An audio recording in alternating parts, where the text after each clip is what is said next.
No one noticed the little girl sitting at the corner table. Plates clattered. Glasses chimed. Laughter filled the restaurant. She sat perfectly still beside the Mafia boss, hands folded, eyes lowered like she'd learned long ago not to take up space. The waiters rushed past her. Guests spoke over her. One woman even waved a hand and said, "She doesn't talk anyway." The girl didn't react. She never did. Then the waitress stopped. Not because she recognized the man at the table, but because she saw the girl's hands move. Small, careful, a gesture no one else in that room understood. The waitress froze. She set the tray down slowly, knelt beside the table, and signed back. The little girl's head snapped up. Her eyes widened. Her hands began to shake. For the first time that night, she smiled. The Mafia boss turned, confused then stunned as he realized the two of them were having a conversation. His power, his money, his fear could never buy. And when he understood what his daughter had been trying to say all along, his world cracked open. Stay with me until the end. Because what the waitress says next in sign language will change the fate of that child and the man who rules the city. Before we begin, don't forget to like this video, hit subscribe, and comment where you're watching from. Now, let's get into it. The Golden Crown restaurant was the kind of place where secrets died and deals were born. Crystal chandeliers cast dancing shadows across white tablecloths, while men in expensive suits leaned forward to whisper things that could topple governments. But tonight, all that power and intimidation meant nothing to a 23-year-old waitress named Sarah Chen. She'd been working at the Golden Crown for 8 months, long enough to recognize the faces that commanded fear throughout the city. Vincent Romano sat at table 12 every Thursday night, always alone except for the small figure beside him. Sarah had served him dozens of times, watching him bark orders at lieutenants, negotiate territories over wine, and conduct business that made seasoned criminals nervous. But she'd never really looked at the child. Sophia Romano was 8 years old, with dark curls that framed a pale face and eyes that seemed far too old for someone who should still believe in fairy tales. She wore expensive dresses that hung perfectly on her tiny frame, custom-made shoes that never seemed to touch the floor, and jewelry that cost more than most people's cars. Yet she moved through the world like a ghost, present but unseen, breathing but somehow not quite alive. Tonight started like every other Thursday. Vincent's men had swept the restaurant beforehand, checking every corner, every face, every possible threat. The regular customers had been quietly relocated to different sections, leaving the boss and his daughter in their usual spot by the window where Vincent could watch the street, and she could stare at nothing at all. Sarah balanced her tray carefully as she approached their table. Vincent was deep in conversation with his consigliere, Marcus, discussing shipping routes and payment schedules in the coded language that had kept their organization untouchable for decades. Sophia sat beside her father like a beautiful statue, her small hands resting motionless in her lap. The restaurant hummed with its usual Thursday night energy. Business leaders celebrated deals at corner tables. Young couples shared intimate dinners by candlelight. Families gathered for special occasions, their laughter mixing with the gentle piano music that drifted from the bar area. It was the perfect cover for the kind of conversations that happened at table 12. Sarah had learned to move efficiently around the Romano table, refill the wine without interrupting, clear plates without making eye contact, remain invisible while staying attentive. It was a delicate dance that had kept her employed, and more importantly, alive in a job where asking the wrong question could have permanent consequences. But something was different tonight. As Sarah reached for Vincent's empty glass, she caught a glimpse of movement from the corner of her eye. Sophia's hands had shifted slightly, her fingers forming shapes that looked almost like words. Sarah paused, her own hand frozen halfway to the wine bottle. The gesture was so subtle that anyone else would have missed it. A quick movement of fingers, a positioning of hands that lasted barely 2 seconds before Sophia returned to her statue-like stillness. But Sarah had seen it clearly, and recognition hit her like lightning. That was sign language. Sarah's mind raced back to her childhood, to Saturday mornings spent at the community center where her younger brother Danny had learned to communicate after losing his hearing in a car accident. She remembered sitting in those classes, absorbing the graceful language of hands and expressions, while her parents struggled to connect with their suddenly silent son. Danny had taught her that sign language wasn't just about words. It was about connection, about being seen and heard in a world that often overlooked those who couldn't speak aloud. Sarah had become fluent by necessity, driven by love for her brother and a determination that he would never feel alone in his silence. Now, 8 years later, she was watching another child trapped in that same isolation. Sophia's fingers moved again, more deliberately this time. Sarah's breath caught as she recognized the signs.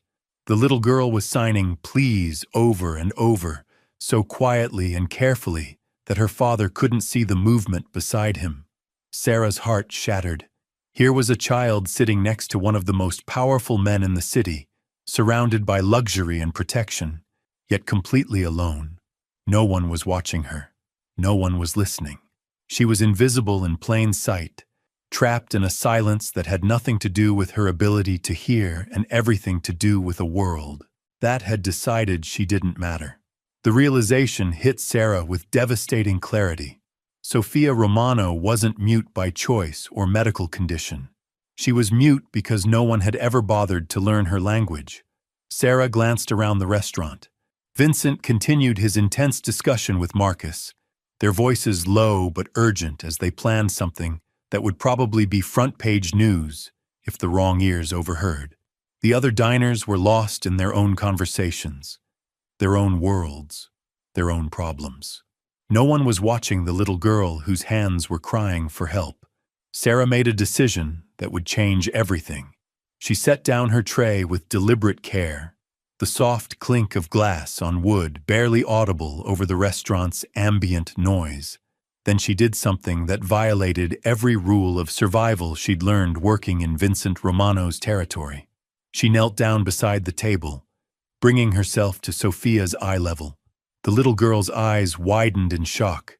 In 8 years of life, no adult had ever voluntarily lowered themselves to her world. Waiters reached over her. Adults spoke around her. Even her father's attention was always directed elsewhere, toward business, toward power, toward anything except the small person sitting beside him. Sarah's hands moved slowly, carefully forming the signs she hadn't used in years. "Hello, beautiful girl. Are you okay?" Sophia's reaction was immediate and heartbreaking. Her carefully composed mask crumbled as tears filled her dark eyes. Her small hands flew up from her lap, trembling with excitement and desperation as she began to sign back rapidly. "You can see me," Sophia's hands said. "You can understand me. I've been trying to tell them for so long, but nobody knows what I'm saying." The conversation between Vincent and Marcus continued above them, the two men completely oblivious to the miracle happening at their feet. Around them, the restaurant carried on its normal rhythm, but for Sarah and Sophia, the world had suddenly become very small and very quiet. "I see you," Sarah signed back, her own eyes filling with tears. "I've always seen you." Seen you. Sophia's hands moved faster now, years of suppressed communication pouring out in a torrent of silent words. Sarah struggled to keep up, her own signing rusty from disuse but her heart understanding every gesture. "I know things," Sophia signed, her small fingers trembling with urgency. "Bad things. People think I can't hear them talking because I don't speak back. But I hear everything. I see everything. And I've been so scared." Sarah's blood ran cold. She glanced up at Vincent, still deep in conversation with Marcus about shipping schedules and territorial disputes. Neither man had noticed the transformation happening right beside them. "What kind of things?" Sarah signed carefully. Sophia's eyes darted toward her father, then back to Sarah. Her hands moved slower now, more deliberately. "The man with the scar comes tomorrow night. He's going to hurt Papa. I heard him on the phone in Papa's office. He thinks Papa doesn't know, but I was hiding behind the curtains. The weight of what Sophia was revealing hit Sarah like a physical blow. This child had been sitting silent at these dinners for months, absorbing information that could topple criminal empires or save lives. She was an invisible witness to conversations that grown men would kill to overhear. "How long have you been able to sign?" Sarah asked. "Mama taught me before she died," Sophia's hands replied. "She said it was our secret language. But when she got sick, Papa sent me to doctors who said I needed to learn to speak normally. They tried to make me stop signing. They said it wasn't proper for a Romano." Sarah's heart clenched. She could picture it perfectly. Medical professionals and speech therapists, all well-meaning but completely missing the point, trying to force this child into their narrow definition of communication, while ignoring the beautiful, complete language she already possessed. "Nobody else knows you can sign?" Sophia shook her head. "Only Mama, and now you." The conversation above them was growing more intense. Vincent's voice dropped to a dangerous whisper as he leaned closer to Marcus. "The Castellanos think they can move product through our territory without permission. They're wrong." Sarah realized she was witnessing exactly the kind of planning session that Sophia had been silently observing for months. The little girl wasn't just lonely. She was carrying secrets that could get them all killed. "Sophia," Sarah signed slowly, making sure she had the child's full attention. "The man with the scar. What else did you hear?" The little girl's face grew pale. Her hands moved in quick, nervous gestures. "He's working with Uncle Marcus. They want Papa gone so they can take over everything. Uncle Marcus pretends to be loyal, but he's been planning this for a long time." Sarah's eyes flew to Marcus, sitting less than 3 feet away, nodding sympathetically as Vincent outlined his plans for dealing with rival families. The betrayal was happening in real time, and only an 8-year-old girl and a waitress knew the truth. "Tomorrow night, during the family dinner at the house, the scarred man will come to the back door," Sophia continued. "Uncle Marcus will let him in. They think I'll be upstairs sleeping, but I always hide on the stairs to watch when Papa has important meetings." The complexity of the situation crashed over Sarah like a wave. She was holding information that could save Vincent Romano's life, but she was also a civilian caught in the middle of a war between criminals. Getting involved could mean death. Staying silent could mean watching a child lose her father. But as she looked at Sophia's trusting eyes, the decision became clear. "We need to tell your papa," Sarah signed. Sophia's hands froze mid-gesture. Terror flooded her small face. "He doesn't." "No, I can sign. He'll be angry that I've been listening. He'll send me away." "Sweetheart, your papa loves you. He won't send you away." "You don't understand." Sophia's signs grew frantic. "Papa thinks I'm broken. The doctors told him I might never be normal. If he finds out I've been understanding everything but not telling him, he'll think I'm lying. He'll think I'm sick, like they said." Sarah's heart broke for this brilliant child, who had been convinced she was damaged simply because she communicated differently. She could see the years of isolation, the medical appointments where adults discussed her as if she wasn't there, the gradual erosion of her self-worth as everyone around her focused on what she couldn't do, instead of celebrating what she could. Above them, Vincent was wrapping up his conversation with Marcus. "Thursday next week, same time. We'll discuss the final details then." Marcus nodded, his expression perfectly crafted to show loyalty and concern. "Of course, Vincent. Whatever you need." Sarah watched this performance with new eyes, seeing the calculated deception that Sophia had recognized months ago. The child's intuition and observational skills were remarkable. She hadn't just learned sign language. She'd become a master at reading people, at detecting lies and hidden motives in a world where survival depended on such skills. "Sophia," Sarah signed urgently as she heard Vincent's chair scraping against the floor. "Your papa needs to know about Uncle Marcus. It's the only way to keep him safe." The little girl's hands trembled as she signed back. "Will you tell him? Will you help me explain?" Sarah's mind raced. In about 30 seconds, Vincent Romano would stand up. Marcus would make his excuses, and they would part ways. Tomorrow night, if Sophia was right, Vincent would walk into his own execution because he trusted the wrong person. She had to act now. Sarah stood slowly, her legs unsteady from kneeling. Vincent looked up as she rose, his expression shifting from mild annoyance to sharp attention as he noticed her proximity to his daughter. "Sir," Sarah said quietly, her voice steady despite her racing heart. "I need to speak with you privately. It's about Sophia." Vincent's eyes narrowed. Marcus shifted in his chair, suddenly alert. The atmosphere at table 12 had changed completely, tension crackling like electricity before a storm.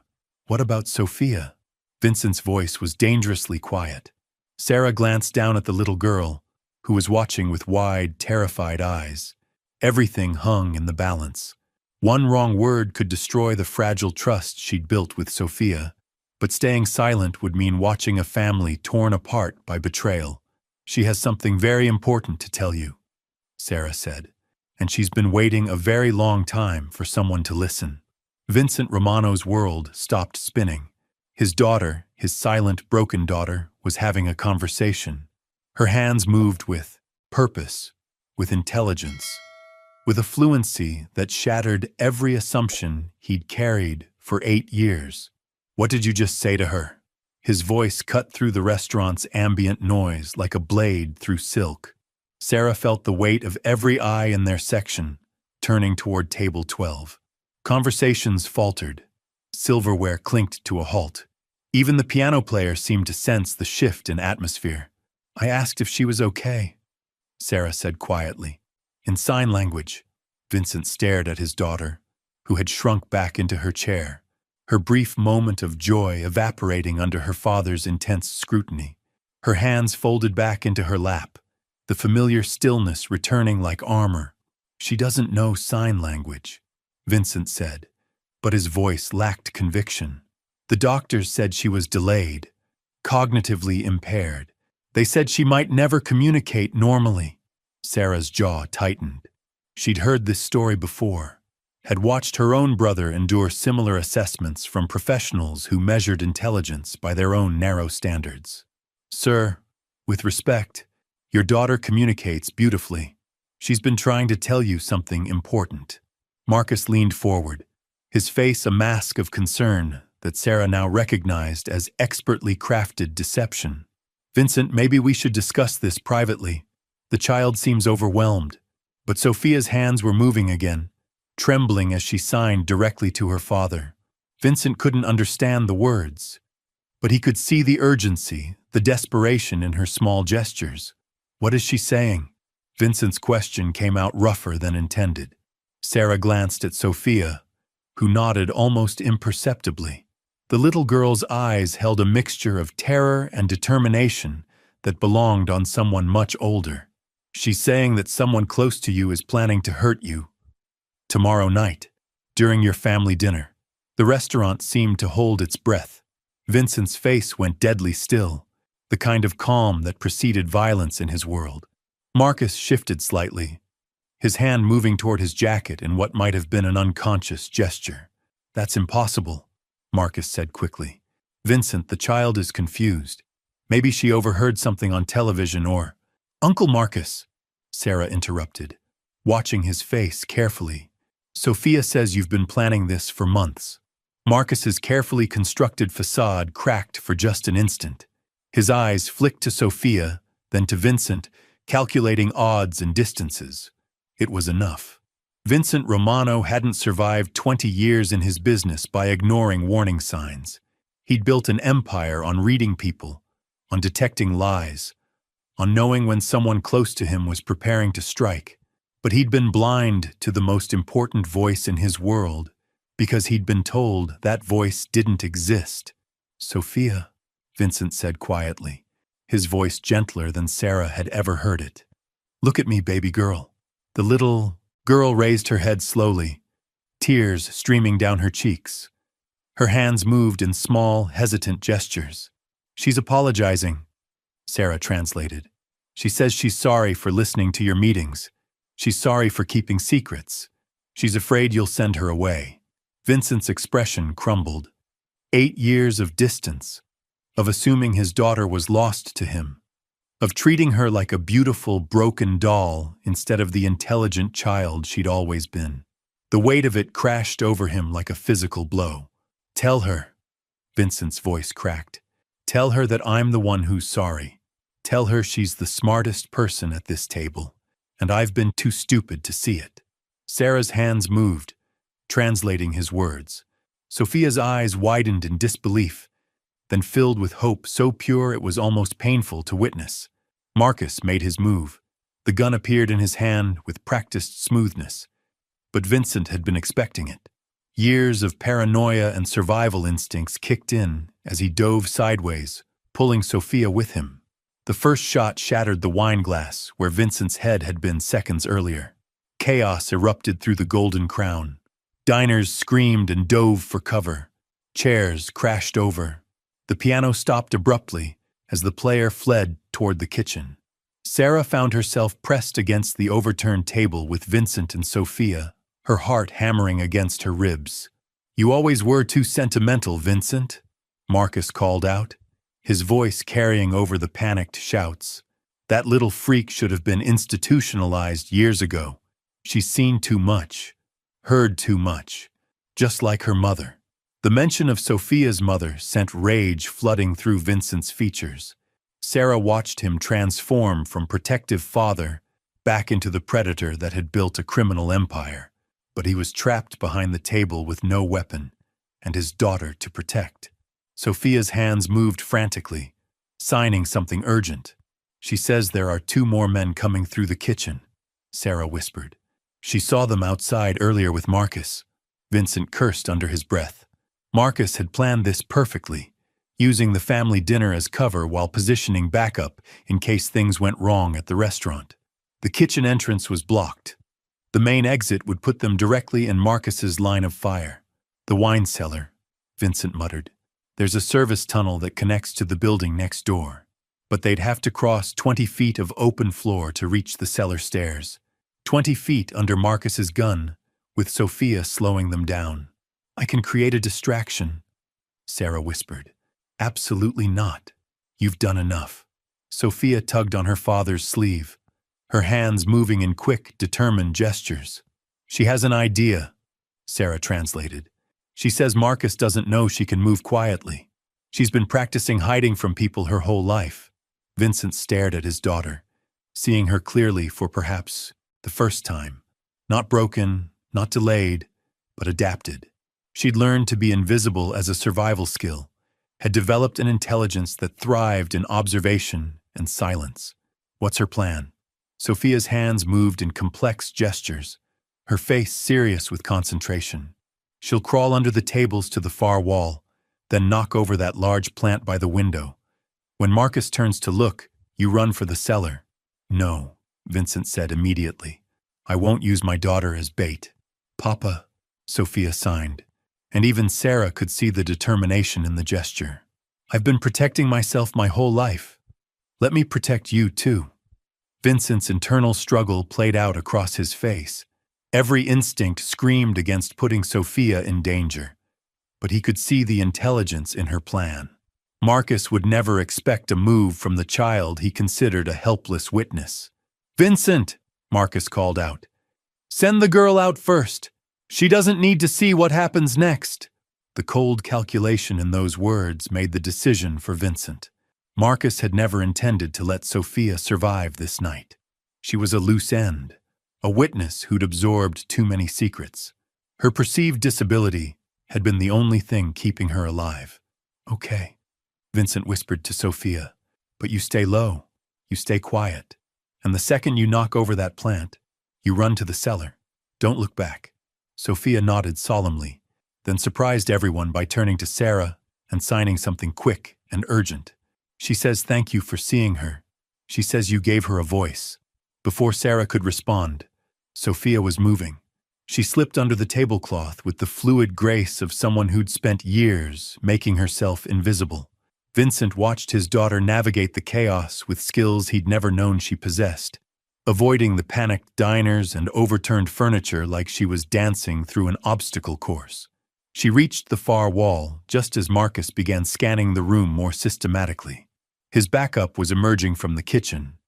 Two men with guns drawn, blocking the obvious escape routes. The crash of the ceramic planter hitting the marble floor was tremendous. Soil scattered across expensive tiles, and the ornamental tree toppled with a satisfying thud that drew every eye in the room. Marcus spun toward the sound, his gun tracking the movement. "What the hell?" Vincent moved like lightning. 8 years of desk work hadn't dulled his reflexes entirely. He sprinted across the open floor in a low crouch, Sarah close behind him. The cellar door was heavy oak, ornate and expensive like everything else in the Golden Crown, but it opened smoothly under his desperate hands. They tumbled down the narrow stairs just as Marcus realized he'd been outmaneuvered by a child. His roar of rage echoed through the restaurant, followed by the sharp crack of gunfire as he put bullets into the cellar door. The wine cellar was dimly lit and filled with expensive bottles that Vincent had been collecting for years. Under different circumstances, he might have appreciated the irony of hiding among his treasures while his empire crumbled above. "The tunnels behind that rack," Vincent panted, pointing to a massive wine display that looked far too heavy to move quickly. Sophia appeared at the top of the stairs, her small form silhouetted against the chaos above. She'd made it to the cellar entrance, but the sounds of pursuit were getting closer. "Come on, baby girl," Vincent called softly. Sophia started down the stairs just as Marcus's voice echoed from above. "Check the cellar. They can't have gone far." Heavy footsteps thundered across the restaurant floor. Vincent grabbed the wine rack and heaved, his muscles straining against the weight. Bottles crashed to the floor, expensive vintages mixing with dust and fear. Behind the rack was a narrow opening, barely wide enough for an adult to squeeze through. Vincent had used it years ago for smuggling operations, back when he was building his territory. He'd never imagined it would become an escape route from his own lieutenant. "You first," he told Sarah, then lifted Sophia into his arms. The little girl wrapped her thin arms around his neck, and for a moment he was transported back to when she was a toddler, before the world had convinced him she was broken. The tunnel was cramped and dark, filled with the musty smell of old brick and forgotten secrets. They crawled through decades of dust and spider webs, following the narrow passage that connected the Golden Crown to the office building next door. Behind them, they could hear Marcus's men discovering the cellar, their shouts growing fainter as the tunnel stretched on. When they finally emerged into the basement of the neighboring building, Vincent's expensive suit was ruined, and his hands were bleeding from the rough brick walls. But Sophia was safe in his arms, and for the first time in years, she was looking at him with something other than resigned acceptance. "Papa," she signed, her small hands visible in the dim light filtering through a basement window. "I have so much to tell you." Vincent looked at his daughter, really looked at her and saw not the broken child he'd been told to expect, but a survivor, a witness, a brilliant little girl who'd been protecting both of them in the only way she knew how. "I know, baby girl," he said aloud, then attempted the sign Sarah had shown him. "I'm ready to listen." The sirens wailed in the distance, growing louder by the second. Vincent held Sophia close as they emerged from the basement into the alley behind the office building. The night air was cold against their faces, sharp with the smell of rain and distant smoke. Sarah checked both directions before stepping out. The alley was empty except for scattered garbage cans and a stray cat that bolted at their approach. But she could hear voices from the Golden Crown, Marcus's men coordinating their search. "My car's 3 blocks away," Vincent whispered, his voice hoarse from the dust and adrenaline. "But they'll be watching the streets." Sophia's hands moved against her father's chest, signing something urgent. "She says there's another way," Sarah translated. "Through the old subway tunnels. Her mother used to take her exploring down there when she was little." Vincent's expression softened at the mention of his late wife. "Elena always said Sophia remembered everything. I thought it was just wishful thinking." "Mama showed me the entrance," Sophia signed, her small hands precise despite their trembling. Behind the flower shop on Morrison Street, she said it was our secret adventure place. Sarah watched the interaction, seeing how Vincent struggled to follow his daughter's signs, but refused to look away. 8 years of missed conversations, of treating Sophia like she was absent instead of present, of making decisions about her life without including her voice. "Can you find it in the dark?" Vincent asked Sophia directly, attempting to sign the question himself. Sophia nodded eagerly, then her hands moved in a complex series of gestures. "She says she knows the way to your safe house upstate," Sarah translated. "She's been watching you plan escape routes for months. She knows about the cabin by the lake." Vincent stared at his daughter in amazement. How could she possibly know about that? Sophia's response was quick and matter-of-fact. "She says you talk about backup plans when you think she's not listening, but she's always listening. She's been mapping your entire operation in her head." The weight of that revelation hit Vincent like a physical blow. His 8-year-old daughter hadn't just been a silent witness to his business meetings. She'd been analyzing them, understanding the strategic implications, building her own mental database of his empire's vulnerabilities and strengths. "My God," he breathed. "She's been protecting us both this whole time." A shout echoed from the direction of the Golden Crown. Marcus's voice, frustrated and dangerous. "Check every building on this block. They can't have vanished. We need to move," Sarah urged. Sophia tugged on her father's sleeve, pointing toward a narrow passage between 2 buildings. Vincent hesitated, every instinct telling him to stick to routes he knew, streets he controlled. But those same instincts had nearly gotten them killed tonight. "Lead the way, baby girl," he said quietly. Sophia smiled, an expression so bright it seemed to illuminate the dark alley. For the first time in her short life, someone was following her lead instead of making decisions for her. They moved through the city like ghosts, Sophia guiding them through passages and shortcuts that most adults would never notice. She navigated with the confidence of someone who'd spent years observing the world from the shadows, learning the hidden geography of a place where being invisible meant staying alive. The Jat flower shop on Morrison Street had been closed for hours, its cheerful daytime displays replaced by metal security grates. But Sophia led them to a service alley, where a maintenance cover sat partially hidden beneath scattered leaves. "Down there?" Vincent asked, eyeing the narrow opening with skepticism. Sophia nodded enthusiastically, then signed something that made Sarah smile despite their circumstances. "She says you might get dirty, but it's better than getting shot." Vincent couldn't argue with that logic. He helped Sophia down first, then Sarah, before squeezing his own larger frame through the opening. The tunnel below was wider than he'd expected, part of the old subway system that had been abandoned decades earlier when the city expanded its transit network above ground. 3 months later, Sophia Romano stood before the city council, her small hands moving with confident precision as she testified about the corruption she'd witnessed.